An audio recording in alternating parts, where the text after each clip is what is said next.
You're watching The Breakfast Club.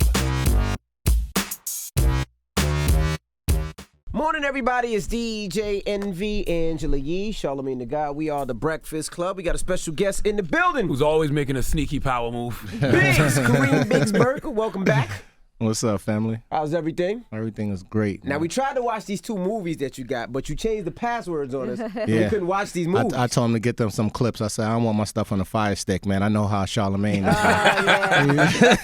I was like, I said, Biggs coming back so soon. I said, what's he got? He's like, he got 2 movies at Sundance. I'm like, Jesus Christ, he made some Tribeca sneaky Film power Festival. moves. Tribeca Film Festival. I'm sorry. Yeah.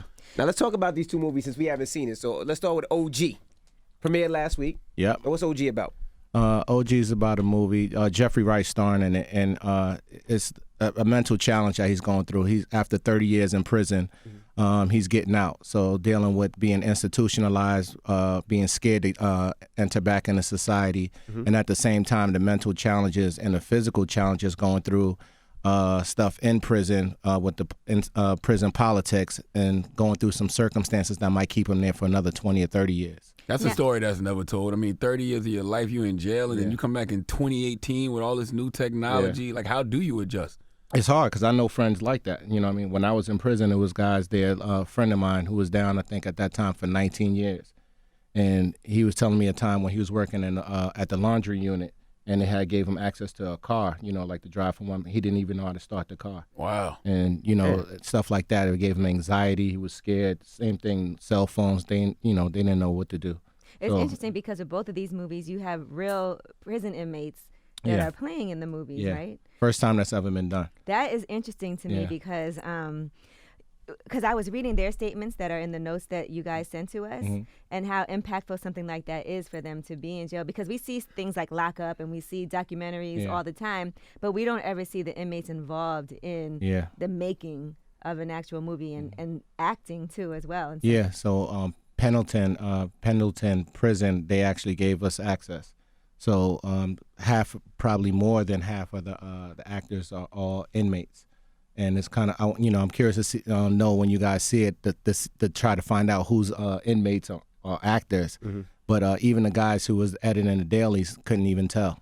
Wow. So these guys are really talented. Do you got to pay them? Yeah, they get their. Okay. Yeah, they get their fees too. Now, it's a hard truth, ain't it? What's that about? That premieres today.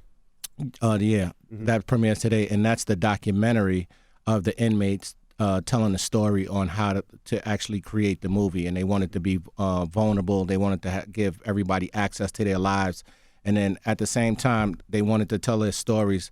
So you think about the restorative process and also prevent kids, grown-ups that's going through the same things that they're going through, and to kind of have that U2 moment, so hopefully stop and change people's minds from doing some of the things that they've done before. Why Indiana?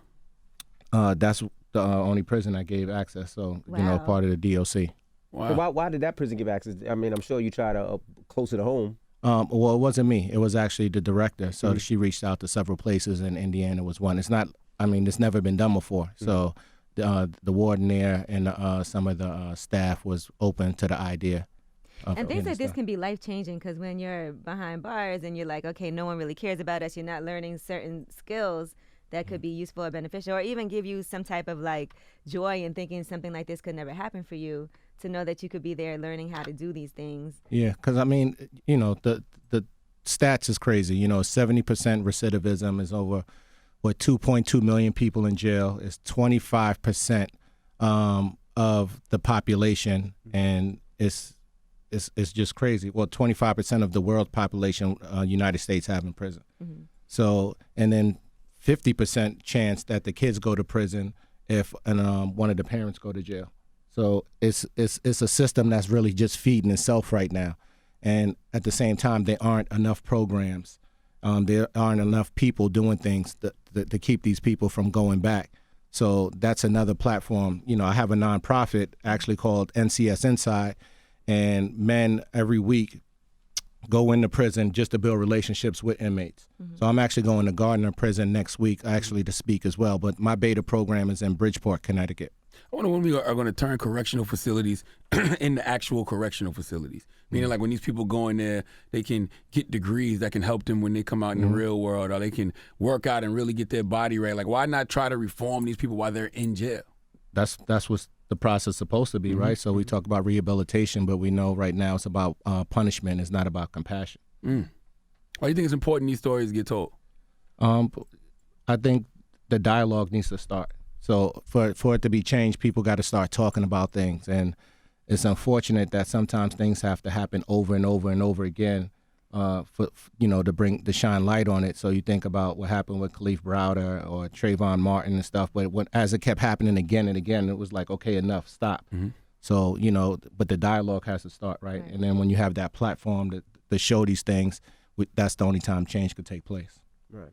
And there's so many people we don't even know about. We hear some of these stories, but there's thousands of others that we'll never hear about. Yeah. So. And it's good they come out and then they have like a production credit, acting credit, all these different things. They can say, okay, I was in this movie. I mean, think about it, man. If, God willing, we get an Oscar, and then think about a supporting role being from an inmate.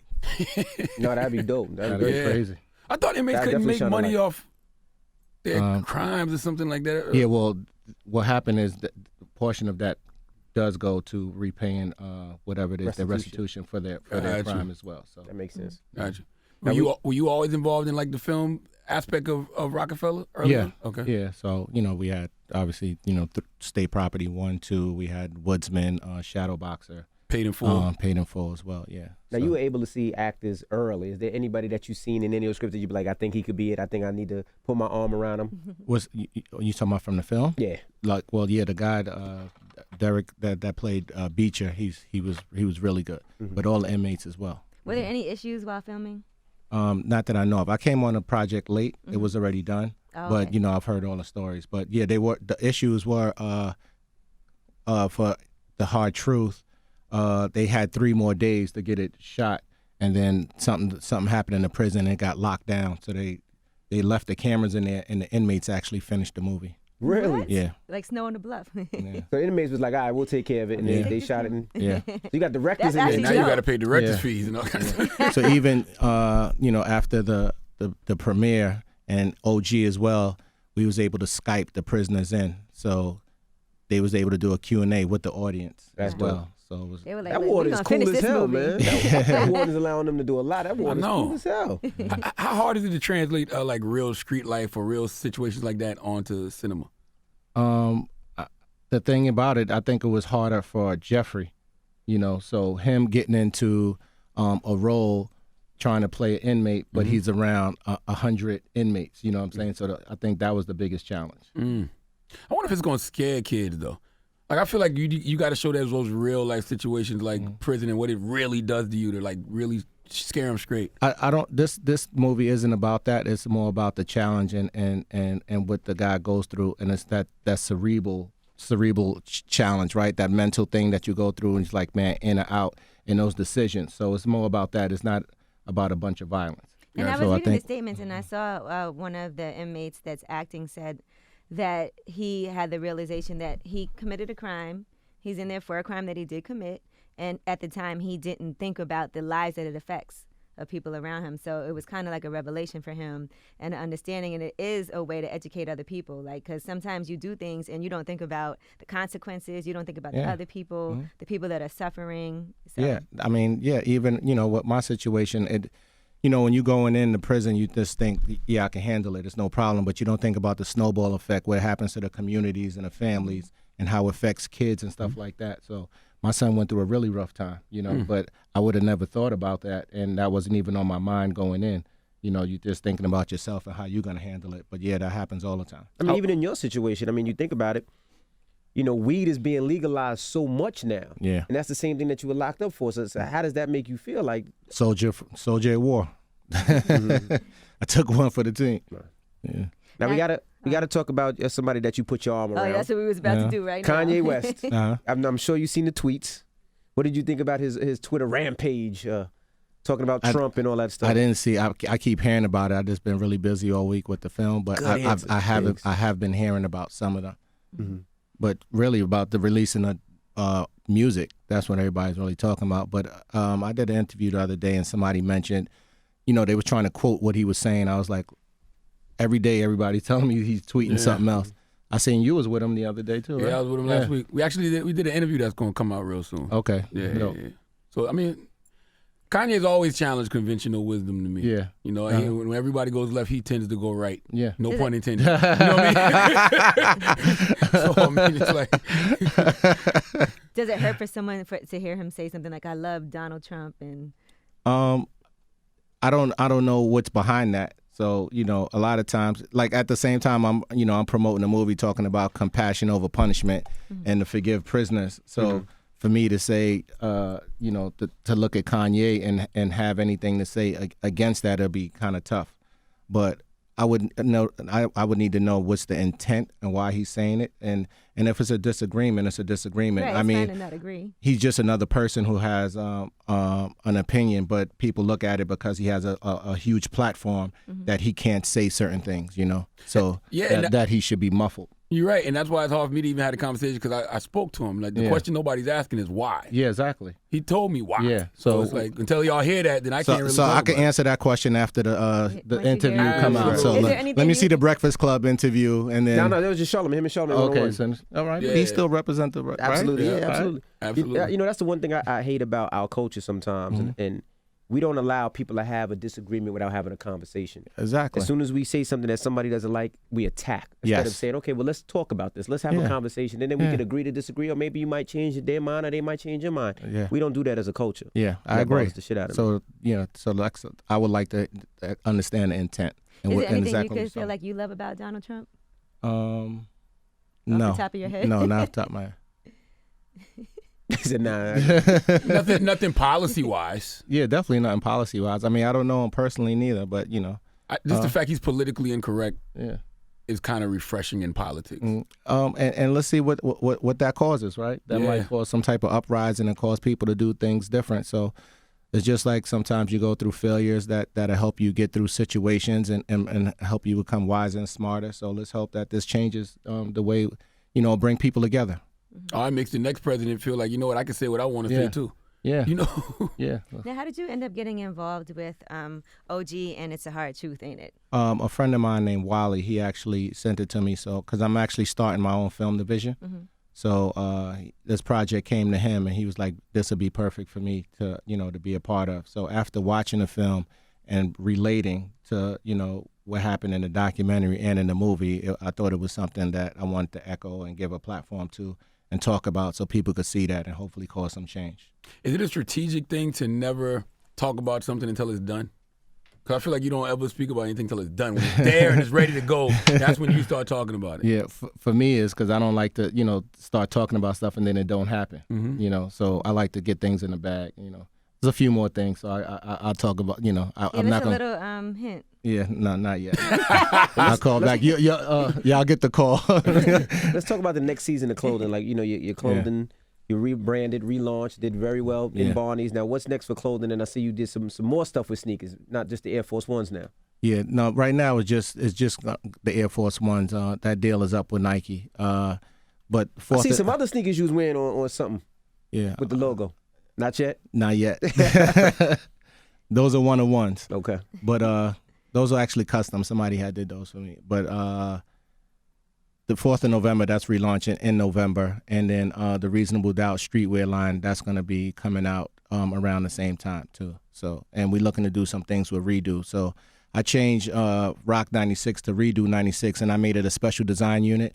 So it's going to live at the luxury level for clothes, but also I can collaborate with things outside of it. So whether it's computers, pressed juicery, waters, anything like that, just as a special collaborative project. All the Plains clothing is very fresh. People be like, oh, you always on Jay-Z Dick, you always wearing the Plains clothes. I'm like, because it's dope. Yeah. I mean, people, Like, what you want me to do? people wear what they like. Yeah. That's it, And then people want it. And it's comfortable. 100%. 100%. Now, how can people support these films? Can they check it out? Is there a way that Because they you can can't see get a it? screener. Yeah, you can't can't get get it a- right Nah, now. we're Send gonna- you a clip. we're gonna do something special for y'all though. But right now it's just in the festivals right now, and there's some really big people that stepped up to the plate that look like the distribution to be really good. Where would you like to see it? Well, the documentary, it's a hard truth, ain't it? I would definitely like to see that on probably a great network, maybe HBO, Showtime, or what have you, and OG a theatrical release. What would a Rockefeller movie look like? Oh, is that something y'all would even want to do? Well, I'm putting that together now. So Okay. I'm putting together a Rockefeller documentary right now. So that'll be from my point of view. You think a doc would be better than a film? I think a docu-series because it's so much, to go into. And the way I want to tell a story about me, Dame, and Jay as kids. And, what was, talk about us as kids and how we became adults, but all the extenuating circumstances, the things we went in that drove us to those situations, and then us coming together to build a company. And then going through more turmoil while that's happening. There got to be a series. That got to be like a Netflix 10 series. Yeah, you with need everything. Yeah, absolutely. Yeah. So that'll be a part of my film division. Even though it's from your point of view, I'm sure everybody will be supportive and be involved. Yeah. Everybody. Everybody be there. Yeah. Okay. Well, we appreciate You guys too. You're a part of it. We appreciate you joining us and always the support. And I don't know how we could see this because we tried to see the clip. But Brian tried to send it to us. We're gonna get y'all a real screen. All right. Well, it's Kareem Biggs Burke. Holla. And we appreciate you for joining us. It's the Breakfast Club. Good morning. All of them.